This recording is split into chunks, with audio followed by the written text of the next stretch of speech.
family situation further deteriorated, and I was no longer communicating with Magda. As far as she was concerned, I was a devil worshipper and the evil one. Under the influence and directive of the witnesses, she said she needed to consider her position. Henry David Thoreau wrote, "If a man does not keep pace with his companions, perhaps it is because he hears a different drummer. Let him step to the music which he hears, however measured or far away." Personally, I've always considered everybody else's interests first, even when it meant sacrificing my own valuable time and safety. As I said before, when others are happy, I am the happiest person. When people are content and full of smiles in my presence, I enjoy great satisfaction for their joy and good health. When I can help others feel healthy, I am grateful for their well-being. When people feel pain and are unhappy, I feel their pain. When they cry, I cry in my silence, for there is a discordant ripple in the fabric of the cosmos. My inner nature, trying everything in my capacity, working on that circumstance so that joy and good health can be restored. But I also know that in a human world one can be faced with disharmony, yet it can be transmuted into harmony, and chaos can be turned into order.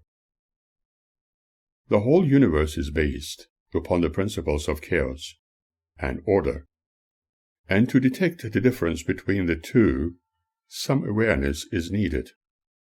Awareness which can be studied through the science of psychology, observation, and comprehension. I have seen too many ugly things and experienced far too many negative emotions directed at me, especially from my wife and Jehovah's Witnesses, who did not know anything else other than hating everything and everybody. Obviously, they were unable to see the difference between love and hatred. Why was it? Maybe it was due to me being different. Maybe the color of my eyes disturbed some people. I cannot say. Maybe I was too naive to see the reality of things, but I always sought peace, beauty in all things and all people. That was not due to belonging to a religious order or belief in some exotic deity. It was due to my nature and what I was brought up with. Having a forgiving and tolerant nature never meant weakness of character on my part. However, when I was hurt, I made it clear what was hurting me when appropriate, thereby eliminating the chance of destructive negative emotions developing. I always sought better solutions and friendships, but I was not always seen as an amicable person by certain people. Sometimes I was threatened. Often I was accused of wrongdoing and telling lies. Alas, at times I was bombarded with wrong advice about things I needed not to have or do. I do not think I was alone in this. Like everybody else, I also made mistakes, but my aim has always been never to repeat them without blaming myself or others, and without hurt to anybody. When there was a seeming hurt to anybody, with things I did or said, I have seen the value of seeking forgiveness, without making much ado. Forgiving is not a sign of weakness, but there have been those who would only seek wrong in me, thus blaming me forever for every mishap in their lives. Some of my kin, as well as my beloved wife, belonged to that category. Yet, if only they could put all their differences aside and converse with me in an amicable way, many things could be clarified, and possible enmities avoided.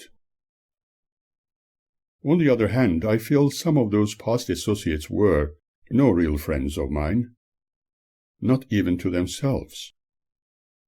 In my inner world, I only placed those who were genuine, and others I could only consider like passing shadows, without any negative thought directed to them.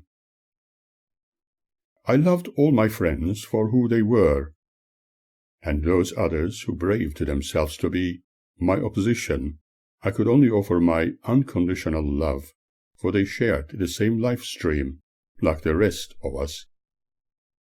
This has always been my motto: let love unconditional be the guiding light. Amelia Barr expresses how I feel clearly in her words: "It is only in sorrow bad weather masters us. In joy we face the storm and defy it." Song and music has always been my interest. I even contemplated joining several other choirs, as well as the Welsh male voices. This way I was to discover many more friends not yet met. This way we were going to share things I was keenly interested in. What a wonderful way to value one's time. However, these have been some of my sins, amongst many others. I continued with my connections with astronomy and UFO research activities with different groups, and even purchased a beautiful Hammond organ, for I loved the ethereal sounds it created. By playing beautiful classic pieces on the piano, I learned the value of harmony when I was very young.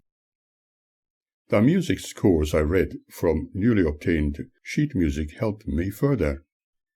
However, in Magda's presence, it was impossible even when I played what I composed for her and presented it as a gift, for obviously it was not her interest, considering my interests as wasting valuable time with mundane childishness.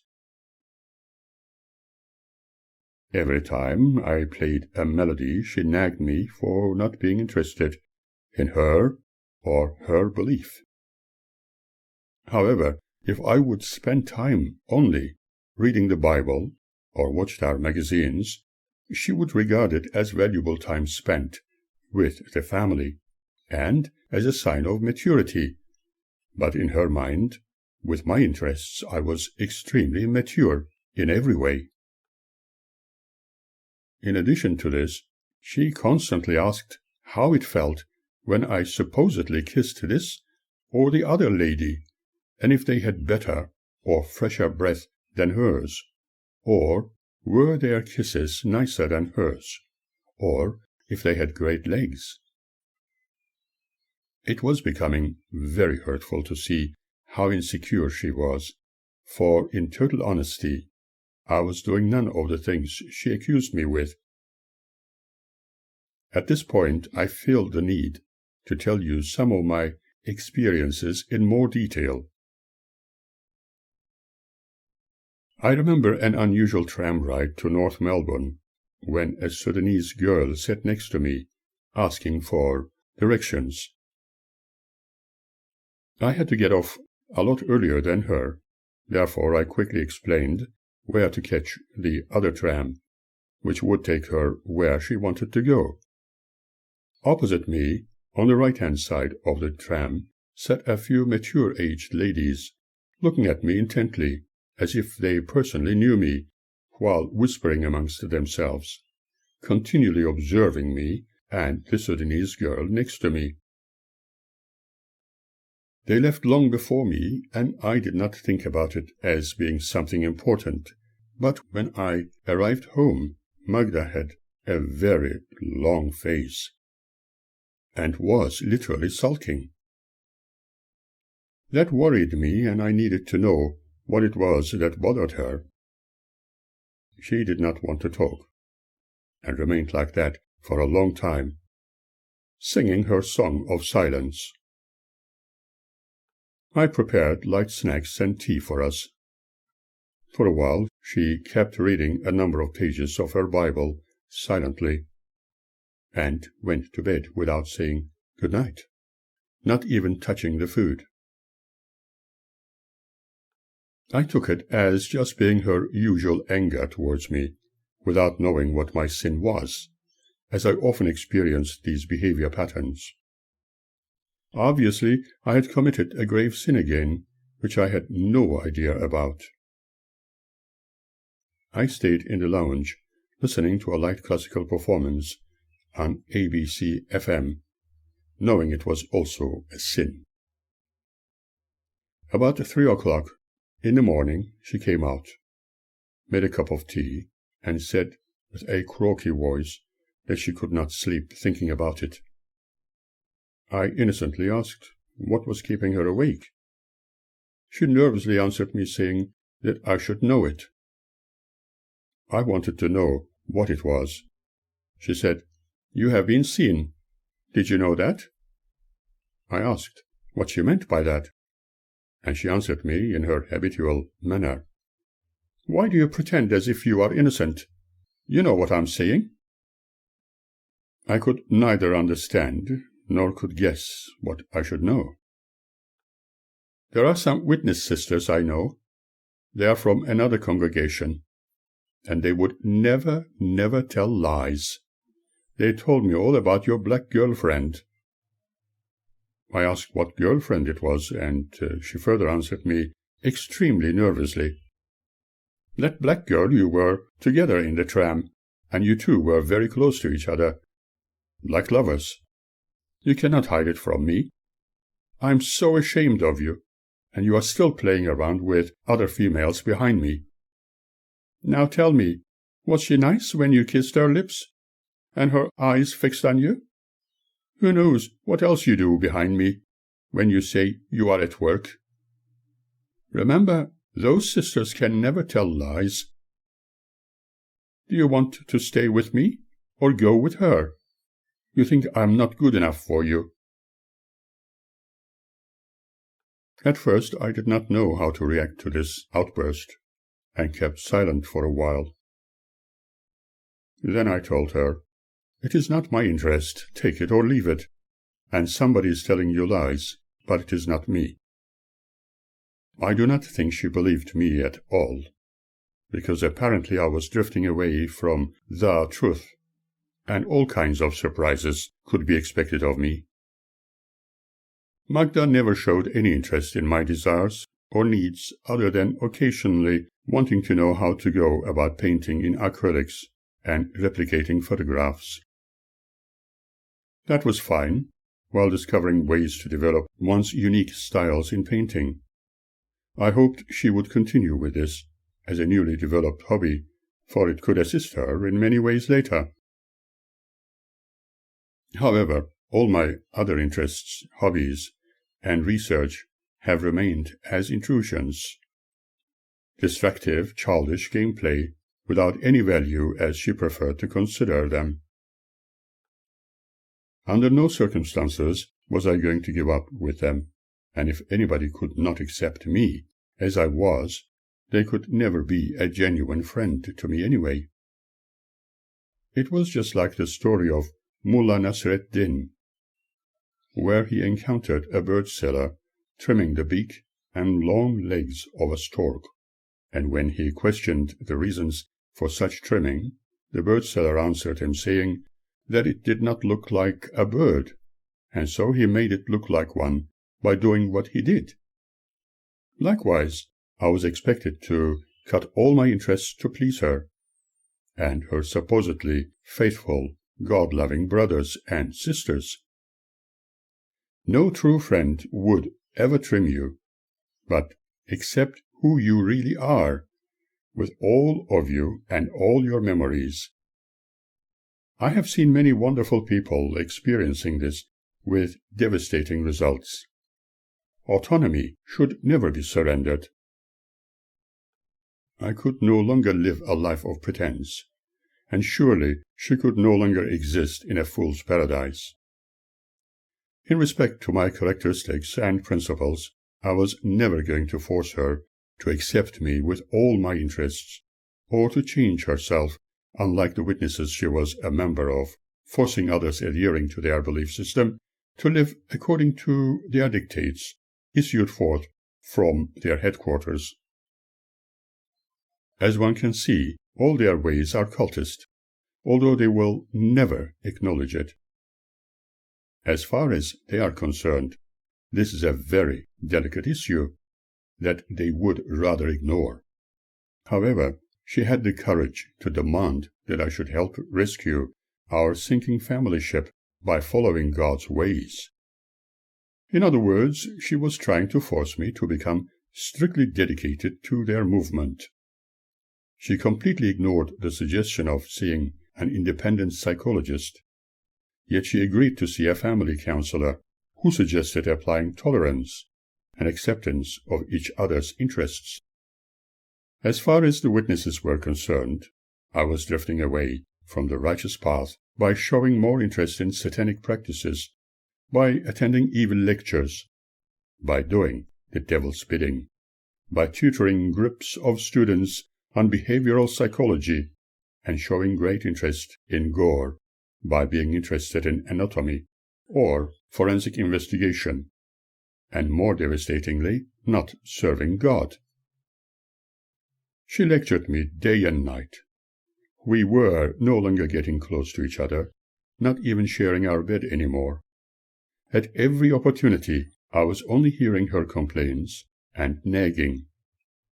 She was often quoting passages from the Bible about certain characters' living standards as a teaching mechanism when preaching to me. It became exceedingly hard to take any longer.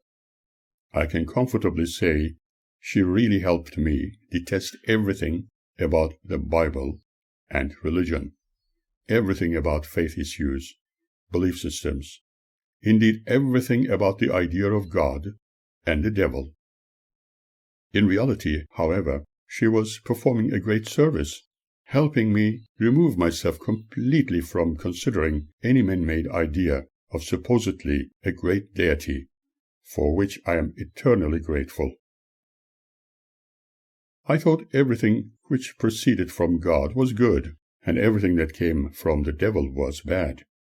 However, everything said by their governing body under holy inspiration had not been anything but hatred and negativity. I learned that for some it was easier to blame others, but we should not forget that it takes two to tango. How interesting it is when life takes an unexpected and twisted turn at times, shattering all our dreams. But it can also be a great blessing in disguise for all parties concerned. While busying myself with things I did or was involved in, interestingly, I was seen as if doing nothing other than being interested in devil worship. It was an intriguing viewpoint because I followed no particular belief system based upon man-made myths. Even if there was, soupçon a chance to accept the existence of a supreme universal authority, I was unable to entertain the idea. Then again, anybody not worshipping a god they alone have created in their own image could only serve another master who was evil, and all atheists were considered in the same light. They were apparently those whom Jesus would condemn to everlasting hellfire, while he would usher God's only chosen, who were faithful to Jehovah, into a wonderful paradise world, to live there everlastingly. Magda preferred to live forever amongst all the faithful servants of a good God, who is eternally against the godless nations of the world. Remember that same God has created man and woman, telling them to multiply. Now, however, because they disobeyed his commandments, probably by worshipping graven images, although it was never clear what they were, instead of teaching them the ways of wisdom, he was ever ready to punish and even destroy them.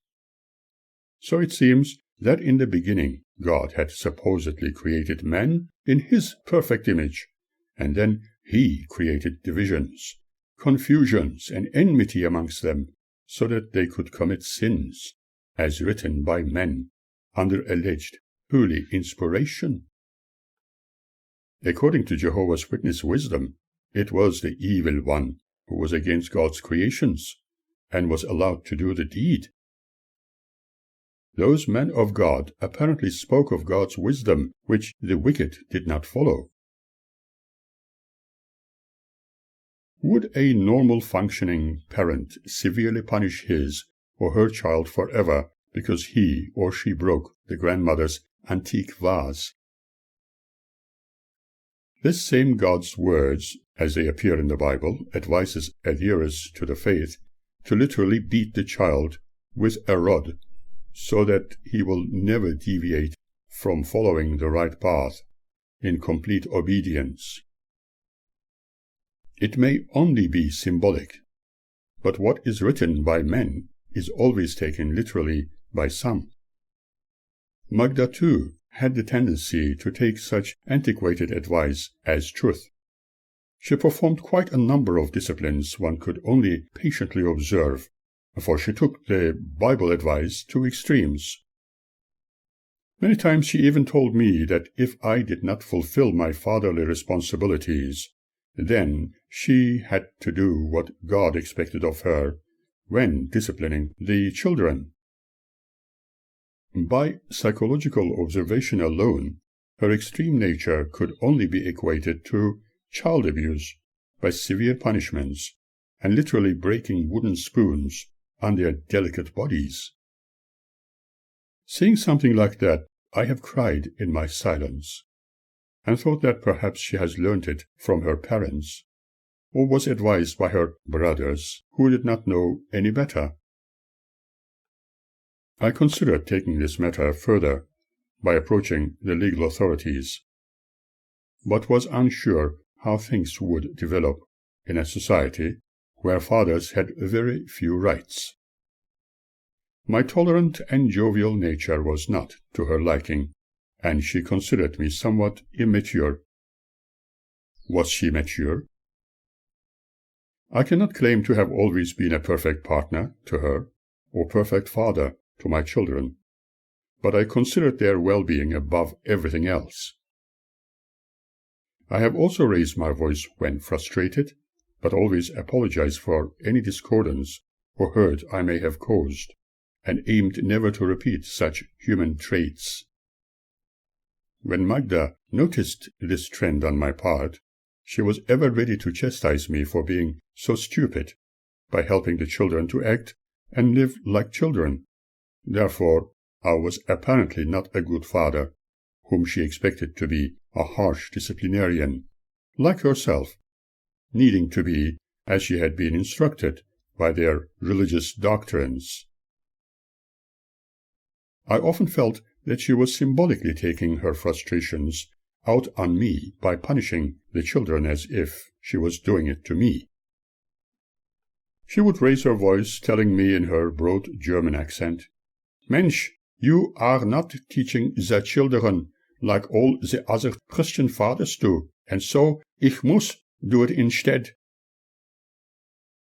My desire to have a nice house for my family was equally criticized, for she did not want to be too materialistisch, telling me additionally she did not want anything from me any longer, as I was apparently a godless and evil man, repeating it often. In other words, she had already kicked me out of her life, for I was not in Zatruss. However, being chastised by her in front of the children did not teach them any respect towards me. This way Magda was punishing me in her supposed God-given wisdom and Christ-like understanding. I dared not even quote from the Bible a certain passage to explain anything. She would immediately treat me like garbage, shouting, "How dare you even talk about God to me, you devil worshipper?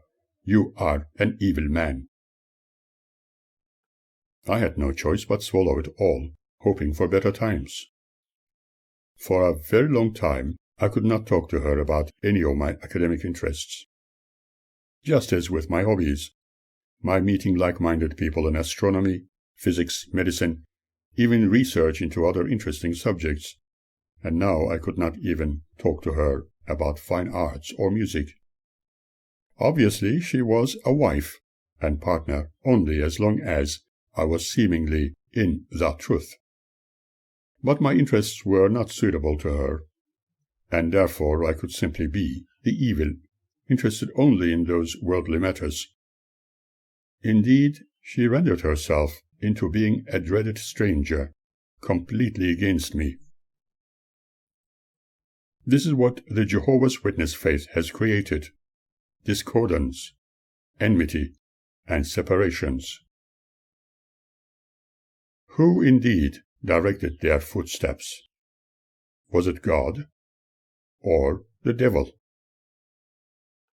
She distanced herself more and more as time went by, and considered me evil, a wrongdoer, liar, and an untrustworthy person, instructing the children accordingly. I knew it because of my observation of them. They were showing signs of fear against the evil I presented, and they too were gradually distancing themselves, spending more time with their mother, reading Bible passages. When and if any of our children attempted to approach me, asking for a small favor, one would discover her watching them like a hawk, promptly calling them to Mama, for she had something to show them. They were no longer allowed to frolic, sing, or have fun like other children. If I wanted to take them to the movies or for a walk in the garden, Magda always found an excuse to keep them away from me, or want to take them to boring Bible reading sessions with other Jehovah's Witnesses. She was not only preventing them from talking to me, but also quite literally keeping them away. In fact, the mid-1970s and early 80s have been like hell for both of us. I felt she needed a husband with an iron rod to lead her and the children in the Jehovah's Witnesses way, a husband dedicated only to God's business and having no interests like I did, a husband who would make a good father to her children according to her real desires. Apparently, I was none of them, and was again the pure evil. I wondered what trends my children would develop towards me after being forced to believe from a very young age that their father was a bad guy, only wanting to hurt others, only telling lies. It was so clear that they were learning and processing their opinions about their father being a man ever ready to do ugly and socially unacceptable things. I was so certain that particularly now, in their young and imaginative minds, they were seeing awful things incorporated with my persona. She was following some advice from what she believed as a Bible-based and righteous source. She was succeeding in alienating the children against me. Perhaps, in a sense, by doing what she did, she was indirectly punishing me with eternal torment. Did she realize what she was doing? Did she know, by any chance, that what was done on her part was truly evil? Perhaps she was doing the devil's bidding, considering it as the righteous will of Jehovah. When the children were inflicted with her supposed disciplines against me, on the holy advice Magda followed, there was not one single doubt in my mind that she was literally creating in them false memories of me as the greatest or even the only evil being in their lives. How would they cope with it when they become adults? What if they developed psychotic traumas later in their adult years? How would Magda live with such an ill she has inflicted them with? Did she know by any chance that she was doing great harm, and indeed the devil's bidding herself? Did she at all realize that she was doing all she could do under direct control of the witnesses she adored? Had she at all any feelings to be able to understand things other than punishing me without question? Did she by any chance feel supreme by doing what she did, like church leaders of the Dark Ages? Many weeks passed. She hardly spent any time at home, and rarely spoke to me, and I hardly saw my children, for she either took them visiting Jehovah's Witness brothers, or I was walking the streets. Only rarely, late at night, could I see them while they slept, briefly admiring their innocent faces, fearful in case I woke them or Magda up and be accused of disrupting their peace. I chose to spend time in the lounge, where I was graciously allowed to sleep for short periods of time, and had a silent cry, wishing things were more favorable. One morning after breakfast, when I offered the usual money for expenses, she shouted at me, saying that she didn't want anything from me any longer, and didn't even want to touch me, ordering me to drop the money on the table. Although illegal, I contemplated burning the banknotes in front of her. Several days later, she came home after talking to some of her brothers and sisters, saying her faithful friends advised her to speak with me instead of breaking the family, for she could be at fault also.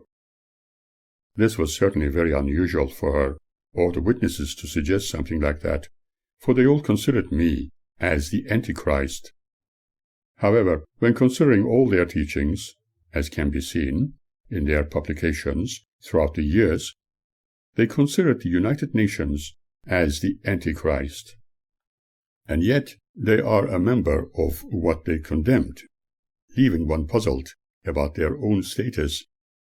She said she was advised to have a little holiday, probably in Hobart, and after a period of relaxing and faithful contemplation, she could come back with a fresh outlook on life, and things would turn out to be better for her.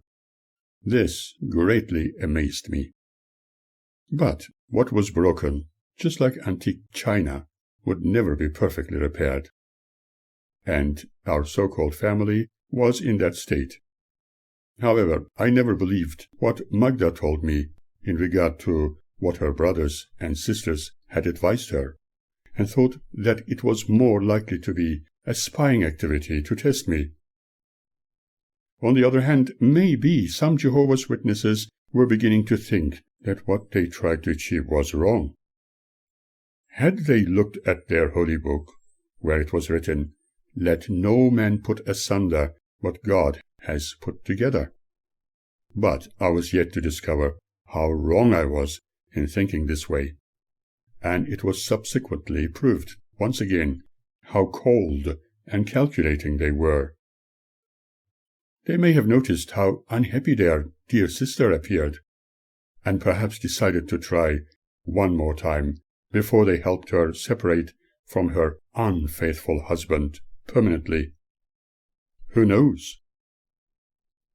All my interests remained completely isolated when we were together, making me feel just the way I always felt, like an illegal alien. Our togetherness had always felt restricted before, and now it felt as if I was housed in a huge mausoleum when together with her within the same dwelling. She felt unloved due to her husband drifting away from the righteous path of the witnesses, and more secure in her witness-controlled space. Similarly, my interest in philosophy and all other sciences was constantly undermined, as if I was supporting the devil's ways. I dared say nothing. I dared play nothing on the Hammond, or any other instrument like my piano, and I dared, it seemed, not even breathe. She constantly told me that I had become nothing to her. Would this new attitude of hers, after being advised by her brothers, reverse the situation? Then she suddenly asked me if I was still faithful to her, if I was willing to rescue my family from falling deeper, and if I was willing to stop devil worship. She said she was willing to try it again, if I could also do some alterations to my person. What alterations were expected of me, I wondered. Was I not thoroughly trimmed down enough yet? At least having some dialogue with her looked promising. Anything was better than complete silence. I explained that I never changed. I missed my children she had deliberately alienated. I was not interested in any extramarital affairs, and my personal interests were not of a harmful nature as painted by her faithful brothers. She emphasized that one could not blame our brothers for that. I asked her about those ladies who complained about my supposed black girlfriend, as they judged me in their own righteous way. What indeed did they know about me? They never knew me, and yet were judging me. Were they not also witnesses? She asked me again and again if that black girl was my new friend, and if I had sex with her. That was just a young girl who sat next to me asking for directions. How devastating it was that some people interpreted it in their biased ways of thinking, literally trying to break a family through idle gossip. But was it not traditionally the natural Jehovah's Witness way? Magda appeared to accept my explanation reluctantly, but I could not trust the situation any longer, and could certainly not trust her. However, she could not accept the fact that her dearest sisters were telling lies about me. The children, on the other hand, were totally under her influence, behaving completely against me. I asked if the damage they had been inflicted with could be reversed. She did not see it as anything to worry about. Yet time would eventually prove me either wrong or show me that my worries were realized. I only hoped I was wrong.